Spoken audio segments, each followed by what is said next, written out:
In case you're wondering, no, I'm not wearing a dress. And no, I'm not saying what I'm wearing underneath. This is a ko. This is my national dress. This is how all men dress in Bhutan. That is how our women dress. Like our women, we men get to wear pretty bright colors. But unlike our women, we get to show off our legs.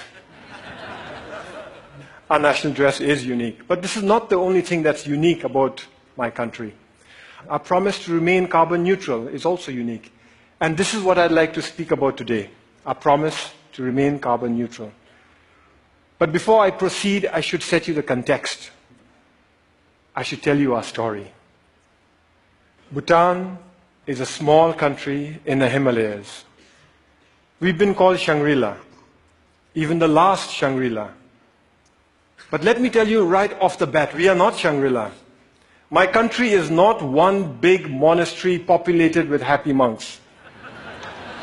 The reality is that there are barely 700,000 of us, sandwiched between two of the most populated countries on earth, China and India.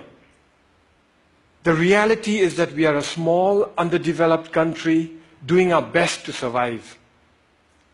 But we're doing okay. We are surviving. In fact, we are thriving.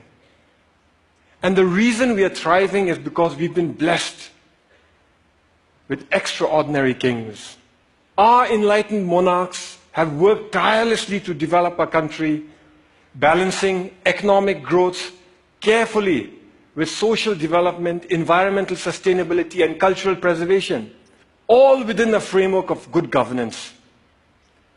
We call this holistic approach to development gross national happiness, or GNH. Back in the 1970s, our first king famously pronounced that for Bhutan, gross national happiness is more important than gross national product.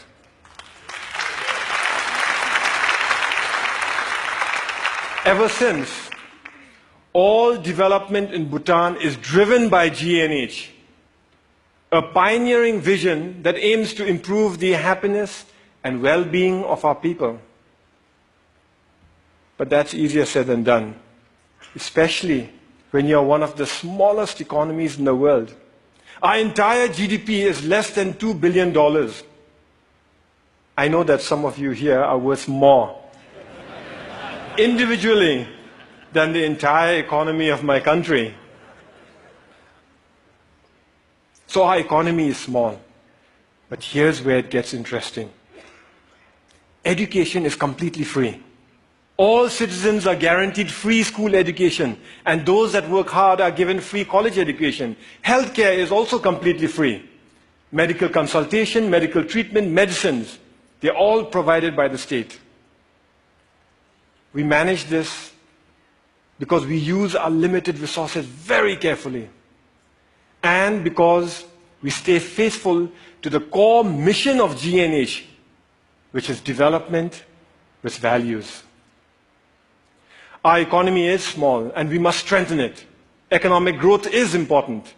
But that economic growth must not come from undermining our unique culture or our pristine environment. Today, our culture is flourishing. We continue to celebrate our art and architecture, food and festivals, monks and monasteries. And yes, we celebrate our national dress too. This is why I can wear my ko with pride. Here's a fun fact.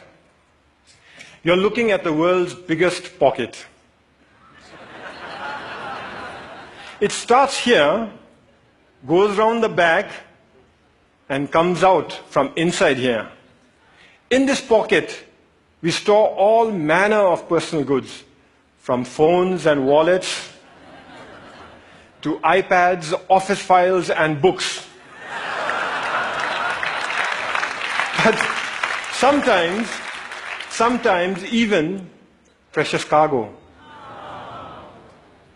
So our culture is flourishing, but so is our environment. 72% of my country is under forest cover. Our constitution demands that a minimum of 60% of Bhutan's total land shall remain under forest cover for all time.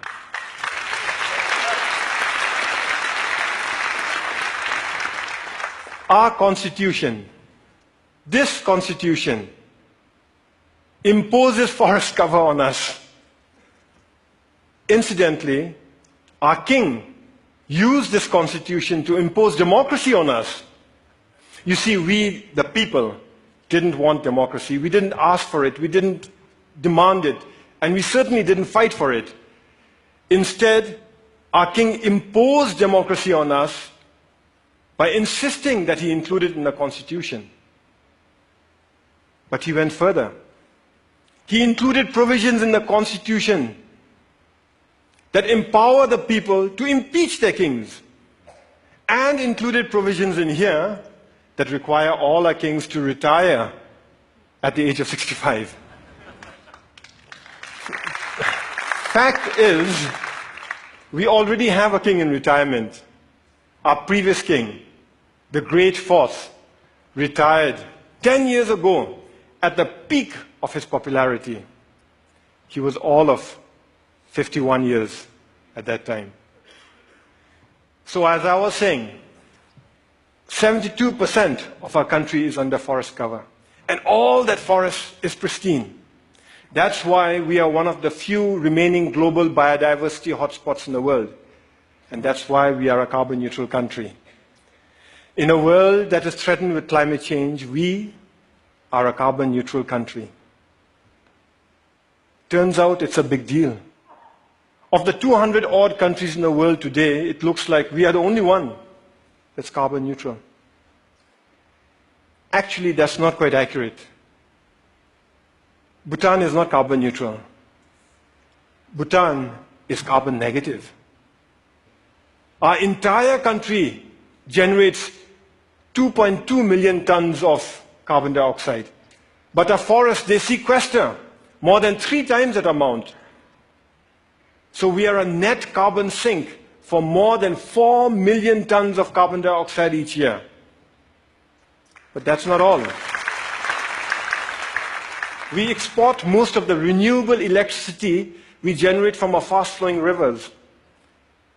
So today, the clean energy that we export offsets about 6 million tons of carbon dioxide in our neighborhood. By 2020, we'll be exporting enough electricity to offset 17 million tons of carbon dioxide.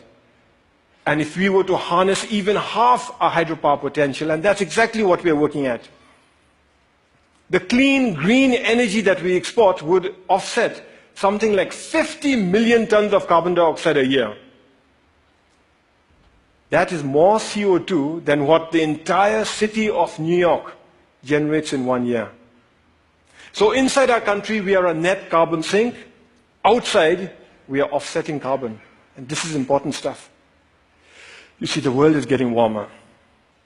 And climate change is a reality. Climate change is affecting my country.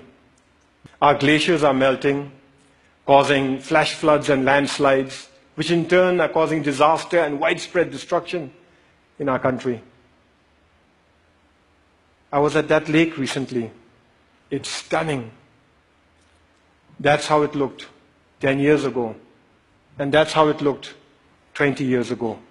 Just 20 years ago, that lake didn't exist. It was a solid glacier. A few years ago, a similar lake breached its dams and wreaked havoc in the valleys below. That destruction was caused by one glacial lake. We have 2,700 of them to contend with. The point is this: my country and my people have done nothing to contribute to global warming. But we are already bearing the brunt of its consequences. And for a small, poor country, one that is landlocked and mountainous, it is very difficult. But we are not going to sit on our hands doing nothing. We will fight climate change. That's why we have promised to remain carbon neutral. We first made this promise in 2009 during COP15 in Copenhagen. But nobody noticed. Governments were so busy arguing with one another and blaming each other for causing climate change that when a small country raised our hands and announced, we promise to remain carbon neutral for all time, nobody heard us. Nobody cared. Last December in Paris, at COP21, we reiterated our promise to remain carbon neutral for all time to come. This time we were heard. We were noticed and everybody cared. What was different in Paris was that governments came around together to accept the realities of climate change and were willing to come together and act together and work together. All countries, from the very small to the very large, committed to reduce the greenhouse gases emissions. The UN Framework Convention for Climate Change says that if these so-called intended commitments are kept, we'd be closer to containing global warming by 2 degrees Celsius. By the way, I've requested the TED organizers here to turn up the heat in here by 2 degrees. So if some of you are feeling warmer than usual, you know who to blame. It's crucial that all of us keep our commitments. As far as Bhutan is concerned, we will keep our promise to remain carbon neutral. Here are some of the ways we are doing it. We're providing free electricity to our rural farmers. The idea is that with free electricity, they will no longer have to use firewood to cook their food. We are investing in sustainable transport and subsidizing the purchase of electric vehicles. Similarly, we are subsidizing the cost of LED lights, and our entire government is trying to go paperless. We are cleaning up our entire country through Clean Bhutan, a national program, and we are planting trees throughout our country through Green Bhutan, another national program. But it is our protected areas that are at the core of our carbon neutral strategy. Our protected areas are our carbon sink. They are our lungs. Today, more than half our country is protected as national parks, nature reserves, and wildlife sanctuaries. But the beauty is that we've connected them all with one another through a network of biological corridors. Now, what this means is that our animals are free to roam throughout our country. Take this tiger, for example. It was spotted at 250 meters above sea level in the hot subtropical jungles. 2 years later, that same tiger was spotted near 4,000 meters in our cold alpine mountains. Isn't that awesome?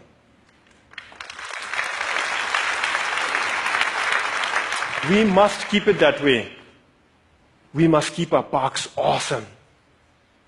So every year we set aside resources to prevent poaching, hunting, mining, and pollution in our parks, and resources to help communities who live in those parks manage their forests, adapt to climate change, and lead better lives while continuing to live in harmony with Mother Nature.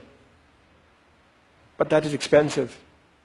Over the next few years, our small economy won't have the resources to cover all the costs that are required to protect our environment. In fact, when we run the numbers, it looks like it'll take us at least 15 years before we can fully finance all our conservation efforts. But neither Bhutan nor the world can afford to spend 15 years going backwards. This is why His Majesty the King started Bhutan for Life.